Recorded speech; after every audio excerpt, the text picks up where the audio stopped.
কুয়াশায় ঢাকা শিশির ভেজা শহর নগর বন্দর, সাদা বরফের মেঘের ভেলা ছুঁয়ে যায় দিক প্রান্ত। জানতে চাইবো এই খেজুরের রস পরবর্তীতে কি প্রসেস করে গুড় তৈরি করা হয়, আর এই খেজুরের রস কিভাবে তারা সংগ্রহ করে। রহমাতুল্লাহ, সম্মানীয় দর্শকবৃন্দ, আপনারা দেখতে পাচ্ছেন শীতের মৌসুমের এক আকর্ষণীয় দৃশ্য আজকে আমরা উপভোগ করতে এসেছি।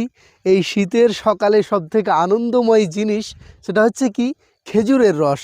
এই খেজুরের রস খাবার জন্য মানুষ অপেক্ষা করে শীতের মৌসুমের এই মনোরম দৃশ্যের, এই মনোরম সকালের। তাই আজকে আমরা চলে এসেছি সেই জায়গায়, আমাদের গ্রামের পার্শ্ববর্তী জায়গায়, যেখানে খেজুরের গাছ রয়েছে, যেখানে ভাইয়েরা অনেক কষ্ট করে খেজুরের রস সংগ্রহ করে।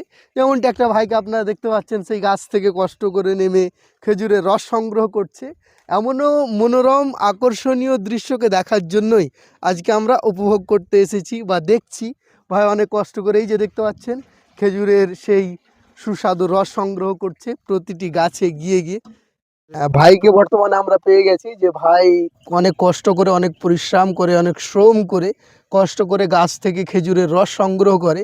তো আমি ভাইয়ের কাছ থেকে জানতে চাইবো এই খেজুরের রস পরবর্তীতে কি প্রসেস করে গুড় তৈরি করা হয়, আর এই খেজুরের রস কিভাবে তারা সংগ্রহ করে, কত কষ্ট করে, কিভাবে প্রসেসটা সংগ্রহ করেন, প্রসেসগুলো কি কি আছে। আমরা বিকেলেতে গাছ বাঁধি, বিকেলে গাছ বাঁধেন। সকালে হচ্ছে আমরা রস পেড়ে নিয়ে গিয়ে মুন্ডলিকা বাজারে গুড় ফোটানো হয়। আচ্ছা, গুড় ফুটিয়ে আমাদের ওখানে গুড়, পাটালি এবং কাঁচা রস ইত্যাদি তৈরি করে সব অর্ডার এবং পার্সেল দেওয়া হয়। আচ্ছা আচ্ছা, তো রসকে কিভাবে গুড়ে রূপান্তরিত করা হয়। কাঁচা রস নিয়ে গিয়ে ওইখানে বড় নৌকো আছে, নৌকোতে ঢেলে দিয়ে জ্বালন দিতে হবে। আচ্ছা আচ্ছা, মানে রসকে জ্বালিয়ে জ্বালিয়ে আবার গুড়ে রূপান্তরিত করা হয়। জ্বালিয়ে জ্বালিয়ে ফুটে ফুটে ও লাল হয়ে একা গুড়ের আসবে, একটা সামথিং একটা পাক যেরকম হয় সেরকমই করে নামিয়ে নিয়ে আসতে। আচ্ছা আচ্ছা, খুব সুন্দর। তাহলে এক গ্লাস রসের দাম কত রেখেছেন। এক গ্লাস রস 10 টাকা, লিটার 60 টাকা। লিটার 60 টাকা, 10 টাকা গ্লাস। গুড় 170 টাকা কিলো। আচ্ছা, পাটালি 250 টাকা কিলো। খুব সুন্দর। তো এটা যদি আমি মন্ডলিকা বাজারে গিয়ে কিনি, সেখানে আপনাকে কটার সময় পাওয়া যাবে। সারাদিন খোলা থাকে। আচ্ছা, সারাদিনই খোলা থাকে। সকাল থেকে রাত্রে 8টা অবধি সারাদিন খোলা থাকে। যদিও না যদি কন্ট্রাক্ট হয়, আমাদের ফোন নাম্বার ওখানে ব্যানারে দেওয়া থাকে। আচ্ছা আচ্ছা, 8943078831। এই নাম্বারে কন্ট্রাক্ট করলে আপনারা পেয়ে যাবেন। আপনারা অবশ্যই নাম্বারটি শুনলেন, একদম পিওর, তো পিওর গুড়, পিওর পাটালি, পিওর কাঁচা রস, পিওর গুড় একদম। আপনারা দর্শকবৃন্দ, আপনারা অবশ্যই মনোযোগ সহকারে শুনেছেন। ভাই অনেক কষ্ট করে আমরা দেখলাম পিওর রস বের করে নিচ্ছেন।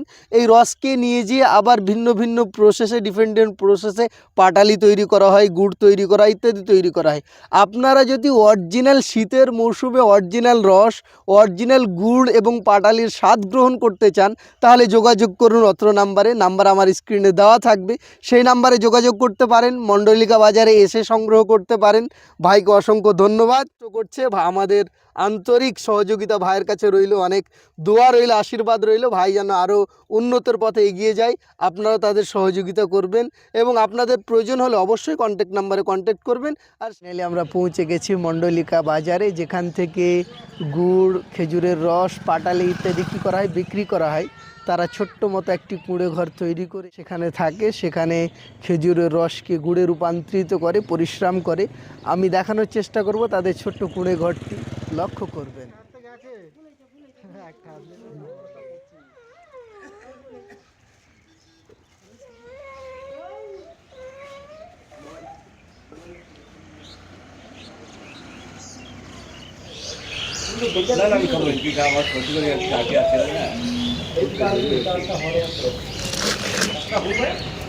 এই সেই সুস্বাদু খেজুরের রস, যার জন্য আমরা এতক্ষণ অপেক্ষা করছিলাম। চলুন ট্রাই করা যাক। বিসমিল্লাহ। মাশাআল্লাহ, কি অমায়িক সুন্দর অনুভূতি, যেটা শব্দে বলা সম্ভব নয়। তার জন্য আমি আর কিছু বলছি না। আপনারা যদি ট্রাই করতে চান, অবশ্যই এখানে আসবেন, কন্ট্যাক্ট নাম্বারে কন্ট্যাক্ট করে নেবেন যেটা দেওয়া হয়েছে। আর আপনারা যদি গুড় ইত্যাদি নিতে চান, তো সব কিছুই এখানে পেয়ে যাবেন।